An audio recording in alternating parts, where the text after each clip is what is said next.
9강입니다. 하나님께서 하나님의 형상대로 사람을 지으셨다. 하나님께서 사람을 지으시고 이렇게 너는 너대로 나는 나대로가 아니라 피조물이 하나님을 닮은 형상, 또 피조물이 하나님의 마음을 잘 알고 하나님과 늘 교제하며 소통하는 그런 피조물이 되길 원하셨습니다. 그래서 때로는 우리를 아들이다, 또 때로는 우리를 신부라고, 또 때로는 우리를 양이라고, 때로는 우리를 자녀라고까지 말씀하고 계십니다. 이 땅의 언어로 무엇을 표현해도 다 표현할 수 없기 때문에 다양한 언어로 우리와 하나님의 관계를 표현하셨습니다. 근데 그거의 핵심은 뭐냐면 서로 완벽하게 연합되어 하나된 관계가 되기를 원하셨습니다. 그게 하나님께서 나는 하나님이고 너희는 나의 백성이다, 나는 왕이고 너희는 하나님의 백성이다 말씀하셨던 이유인 것 같습니다. 하나님의 백성들이 하나님을 만나고 하나님을 예배해야 되는데 솔로몬도 그 일을 잘 이루기 위해서 하나님께서 왕으로 세워주셨죠. 그에게 지혜를 주시고 영예와 주시고 영예도 주시고 부를 주셨어요.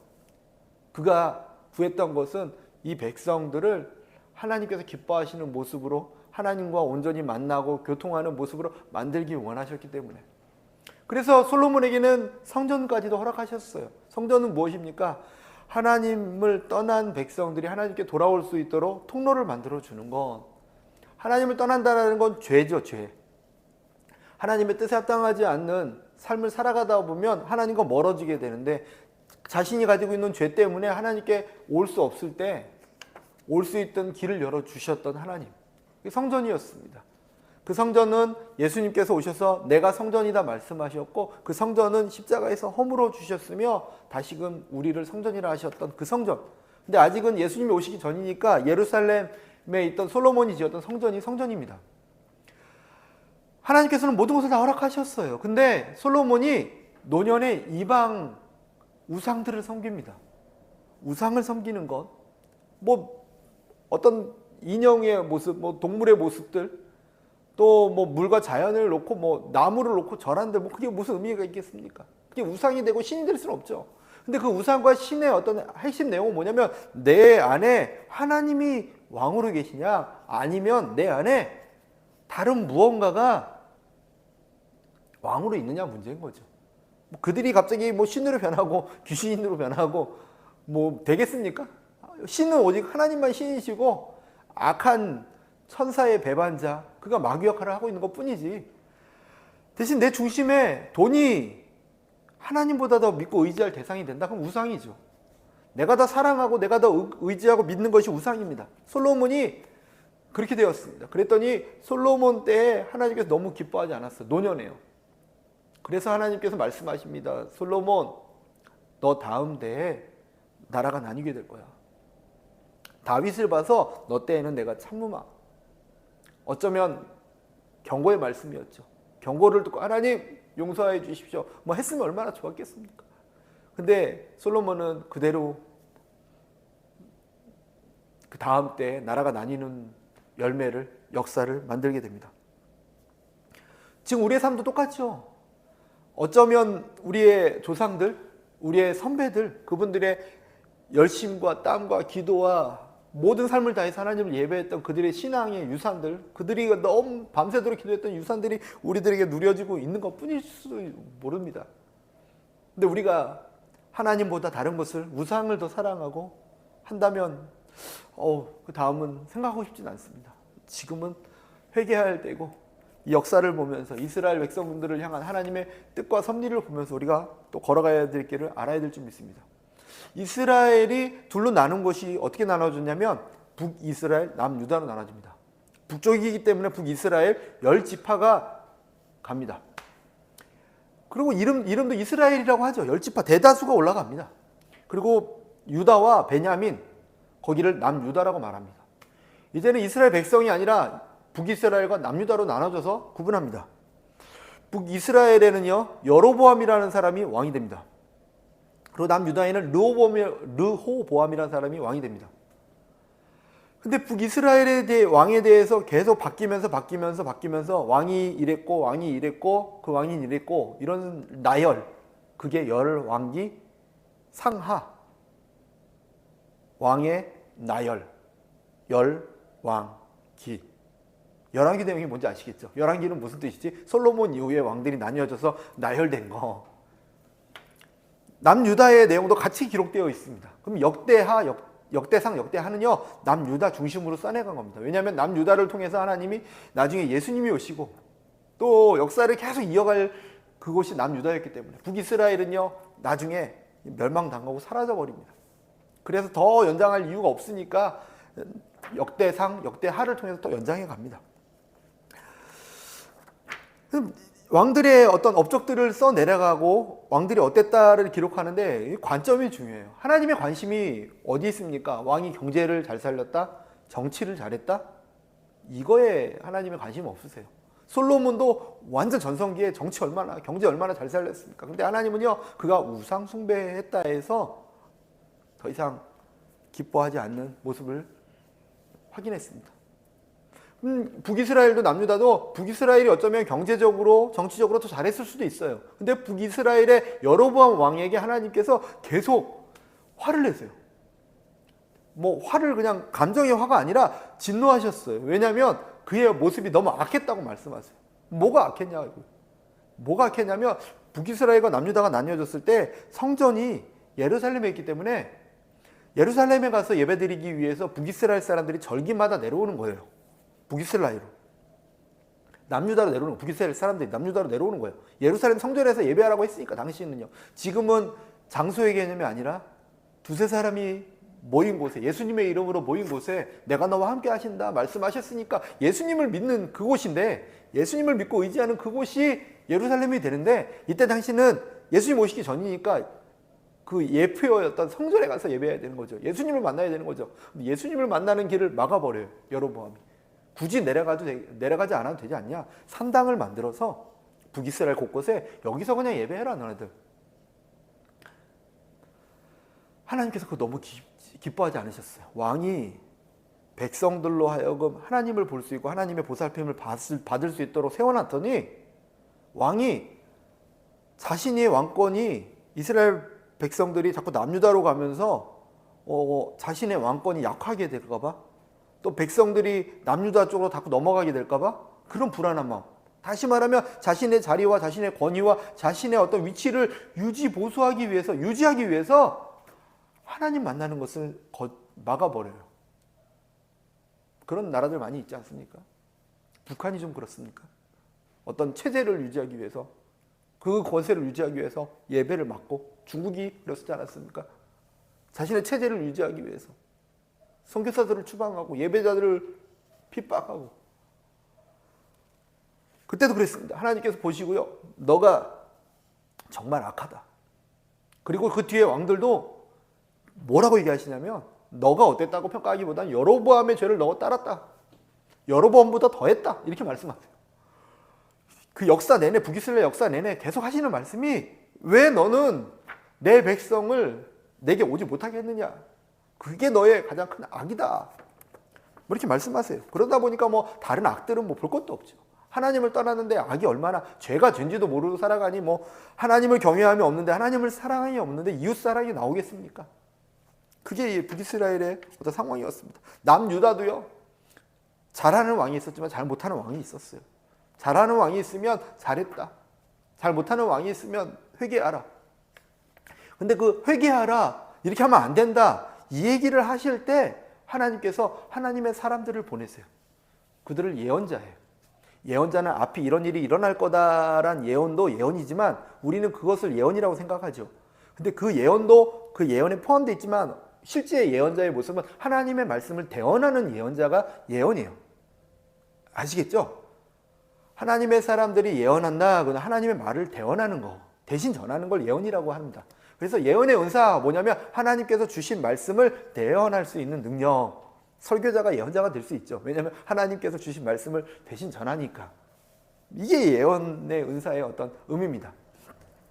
그때 온 사람들이 하나님의 말씀을 기록한 책 중에 두꺼운 책을 대예언서, 얇은 책을 소예언서. 샅샅이 하나하나 설명해 드리기에는 다른 시간을 좀 정해서 하는 게 좋겠고요. 전체적인 맥락에서 어떤 예언서는 주변 국가들에 대해 심판을 말씀하십니다. 니느웨는 멸망당할 것이다. 말씀하세요. 그리고 니느웨 어디냐면 아수르, 이스라엘을 괴롭혔던 민족이 멸망당할 거야 말씀하세요. 에돔을 말씀하세요. 에돔도 멸망당할 거야. 왜냐하면 자기 민족들이 고통당하는데 협조했거든. 그리고 악한 길을 더했거든. 주변 국가들에 대해서 심판을 말씀하세요. 그랬더니 이스라엘 백성들이 듣고서 위로가 되겠죠. 그쵸, 하나님 감사합니다. 우리가 당하는 고통을 모르시는 게 아니네요. 아시니까 감사합니다. 위로가 됐습니다. 근데 한편으로 더 나아가서 이 당시 왕들의 어떤 상황과 이스라엘 백성들의 상황이 하나님께 온전하지 않았다는 전제에서 그 예언서는 어떤 의미를 비추냐면, 근데 그들이 심판받아 마땅한다고 너희들은 얘기하잖아. 근데 너네들은 어떠니? 북이스라엘 너네는 어때? 지금 시대로 와서 다시 얘기하면요, 이 나라, 이 민족, 이 사람들, 아니 좀 작게 볼까요? 하나님 저 사람들이요 너무 악하니까 내가 심판할게, 이렇게 말씀하시는 거예요. 근데 네 주님 감사합니다, 위로가 됩니다 했는데 한마디 더 하시는 거예요. 너의 삶은 그들과 다르니? 그럼 너도 심판하여야 마땅한 거 아닌가? 그런 퀘스천이 남겨지죠. 주변을 볼 때 남에 있는 작은 티를 보는 게 아니라 내 안에 있는 뭐죠? 들보. 근데 이제 뭐 단어가 좀 그러니까. 아무튼 그렇습니다.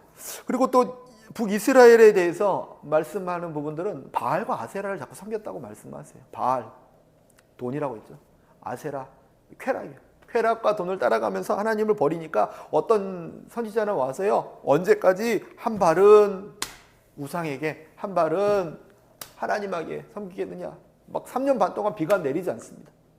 이 비 안 내리는 원인이 어디에 있는 것 같아요? 하나님께서 한 발을 세상에 두고 한 발을 하나님께 두니까 두 주인을 섬길 수 없다고 했는데, 그렇게 하니까 하나님께서 비를 안 주지 않니? 다시 비를 내리게 하고 싶니? 삶 가운데 다시 하나님의 은혜가, 삶 가운데 다시 하나님의 평안이, 삶 가운데 하나님의 기쁨이 내려지길 원하니? 그러면 세상을 섬기던 것들을 끊어버려야 돼. 하나님만 섬겨야 돼. 모세가 이스라엘 백성들이 가나안 땅 들어가면 어떻게 살아가야 된다고 했죠? 마음과 힘과 뜻을 다하여 주 너의 하나님을 사랑하라, 이걸 가르쳐 줬잖아요. 그걸 잃어버렸다고 하고 다시 한번 기억시켜 주십니다. 그랬더니 정의도 잃어버리고 공의도 잃어버리고 권력을 가진 자들은 그 권력을 이용해서 백성들을 괴롭히고 너무 엉망이 돼버린 거예요. 남유다, 성전이 있는 남유다였어요. 그 유다는 성전이 있다고 해서 오히려 안일했어요. 우리는 하나님을 예배해. 어쩌면 우리 크리스찬들의 어떤 모습일 수 있어요. 우리는 매주 예배 드리거든. 나는 기도하는 삶이야. 나는 말씀을 보고 있어. 근데 하나님께서는요, 종교 생활한다고 너의 정말 삶이 나와 연합하고 있니? 어떤 선지자, 예레미야 선지자는요, 하나님께서 지금 정의와 공의를 잃어버린 이 세대를 심판하실 겁니다. 하나님의 말을 대언해요. 예언합니다. 그랬더니 바벨론이라는 곳이 강력한 군대가 와서 우리를 점령할 거예요. 그게 입학했습니다. 그랬더니 그 당시에 종교 지도자들이 그의 뺨을 때리면서, 거짓 선지자 같은, 우리는 성전이 있는데 하나님을 예배하는데 그 말이 되니? 그러면서 그를 감옥에 가두기까지 합니다. 근데 결국 무슨 일이 일어났습니까? 북이스라엘은 아수르라는 곳에서 와서 침공해서 완전 멸망당합니다. 역사에서는 기록하지 않습니다. 더 이상. 남유다는요, 바벨론이라는 곳에서 쳐들어와서 다 멸망시킵니다. 멸망시키고 난 다음에 지식층들, 다시 나라를 재건할 것 같은 사람들을 다 잡아서 포로로 데려갑니다. 그게 남유다의 결론이었습니다. 북이스라엘의 결론이었습니다. 하나님 심판하신다면 하시죠. 하박국에 이런 내용이 있습니다. 하박국도 선지자인데요, 이게 우리 나라를 보면서 이러는 거예요. 하나님, 언제까지 우리 남유다가 이렇게 죄악이 가득한데 복음만 계실 겁니까? 죄를 간과하시는 하나님이십니까? 언제까지 참으실 것입니까? 내가 이렇게 기도해도 하나님 아무 변화를 주지 않네요 라고 너무 죄된 자기 민족의 모습을 보면서 하나님께 기도합니다. 하나님께서 나 가만히 있지 않아. 저기 북방에 있는 민족 있잖아. 그들 사납고 정말 잔인한데 그들을 통해서 이 민족을 심판할게. 가만히 있는데 이건 아닌 것 같아요. 하나님, 그 민족은 더 악하고 더 나쁜데 더 악한 민족을 통해서 우리 민족이 좀 잘못했다고 이렇게 심판하신다고요? 주님, 그건 또 아닌 것 같습니다. 아니야, 또 나중에 그 민족도 내가 칠게. 아니요, 주님. 무조건 다 심판하시고 죽이시면 어떡합니까? 하나님, 이 방법은 조금, 지금부터 내 마음을 들어라. 죄된 곳에 그 죄에 대한 열매, 하나님의 징계가 있을 거지만 의인은 믿음으로 말미암아 살게 될 거야. 어떤 환경이 오고 사망의 음침한 골짜기가 밀어닥칠지라도 하나님을 경외하는 믿음이 있는 사람은 그 믿음 때문에 그는 살게 될 거야. 마치 출애굽할 때 마지막 재앙에서 모든 죽음이, 장자의 죽음이 그에게 내려졌는데 문 임방의 설주에 예수님의 보혈을, 양의 피를 바른 사람들은 죽음을 피했던 것처럼 심판의 날이 입박했는데 하나님께서 하나님을 경외하며 하나님을 온전히 믿고 따랐던 사람들만 숨기신다 하셨. 하나님께서는 때가 되면 심판하지만 분명 그 가운데서 오직 하나님만 바라보고 하나님만 경외하고 하나님만 예배하며 하나님의 형상을 쫓아갔던 사람들은 그 믿음으로 말미암아 살게 될 거야. 이렇게 가르쳐준 내용입니다. 그리고 나서 포로로 잡혀간 그들의 삶이, 유다에서 포로로 잡혀간 사람들의 모습들이 나와요. 이렇게 얼마나 절망이겠습니까? 얼마나 그들의 삶이 힘들겠습니까? 그 중에 가장 힘든 게 우리 성전도 불탔다는 거예요. 하나님이 계신 곳인데 하나님마저 우리를 버렸다고 생각하는 거예요. 우리가 지금 이런 어려움을 당하고 있는데 우리가 잘못한 것도 알겠는데 근데 하나님마저 우리를 버리면 어떡합니까? 그때 에스겔이라는 사람, 그들의 마음을 잘 알고 있는 하나님께서 에스겔을 부르세요.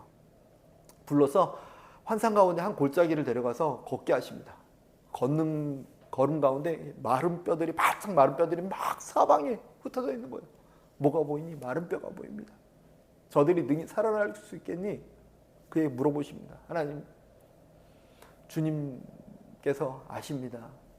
주님께서는 하실 수 있습니다. 나는 못하는데 주님께서는 아시고 주님께서 하실 수 있습니다. 그래, 내 말을 대언하라. 뼈들이 살아나라고 대언해라. 하나님 말씀이 그 뼈에 들어가면 하나님 말씀은 살아있기 때문에 그 뼈들이 살아날 것이다. 그리고 생기를 향하여 대언하라. 성령님이 임하시기를 위하여 기도해라. 성령님이 임하시면 그 바짝 마른 뼈들이, 하나님의 말씀이 그에게 들어가면 이 바짝 마른 뼈들이, 너희들이 기도하기 시작하면 이 바짝 마른 뼈들이 합쳐지기 시작하고 힘줄이 생기고 살이 붙어서 나중에 하나님의 군대가 될 거야. 그 뼈가 누군지 아니? 지금 포로로 잡혀와 있는 너네야. 이스라엘, 아니 남유다 백성들이야. 나는 다시 그들과 함께 하나님의 나라를 세워갈 거야. 정말 힘들고 지치고 무기력한 포로로 잡혀왔던 그들에게 하나님의 위로가 임합니다. 그게 에스겔서입니다. 하나님은요, 다시금 기회를 주시고 다시금 살리시고 암흑과 어려움 가운데서도 새 일을 행하시는 분이십니다. 그리고 다니엘서가 나오는데, 다니엘은 이제 묵시문학이라고 해요. 묵시문학은 성경에 두 개라고 합니다. 다니엘 그리고 요한계시록. 묵시가 뭐냐면 나중에 일어날 일들을 미리 가르쳐준 내용이, 나중에 일어날 일, 예수님 다시 오실 때, 그리고 장차 일어날 일. 요한계시록도 장차 예수님 다시 오신다고 하셨으니까 그때 일어날 일들 이렇게 기록한 내용입니다. 근데 다니엘서 그 기록 이전에 무슨 내용이 있냐면요, 그들도 포로로 잡혀간 세대들의 젊은 세대들이, 그들이 이방 땅에 살고 있어요. 이제 유다 땅도 아니고 그냥 저 이방 땅에 살고 있는데, 이방 땅에서도 포로로 살고 있는 신부님에도 불구하고 그 땅에서도 총리가 되고 그 땅에서도 하나님의 빛을 바라며 영향력을 바라는 사람들이 되는 거. 심지어는 우상 숭배하지 않으며 금신상에게 절하지 않으며 펄펄 끓는 용광로 같은 곳에 집어넣겠다 해도 꿈쩍 하나나 하지 않고 나는 죽으면 죽었지 하나님을 찬양하겠습니다. 하나님만 예배합니다. 그리고 사자굴에 집어넣을 거야.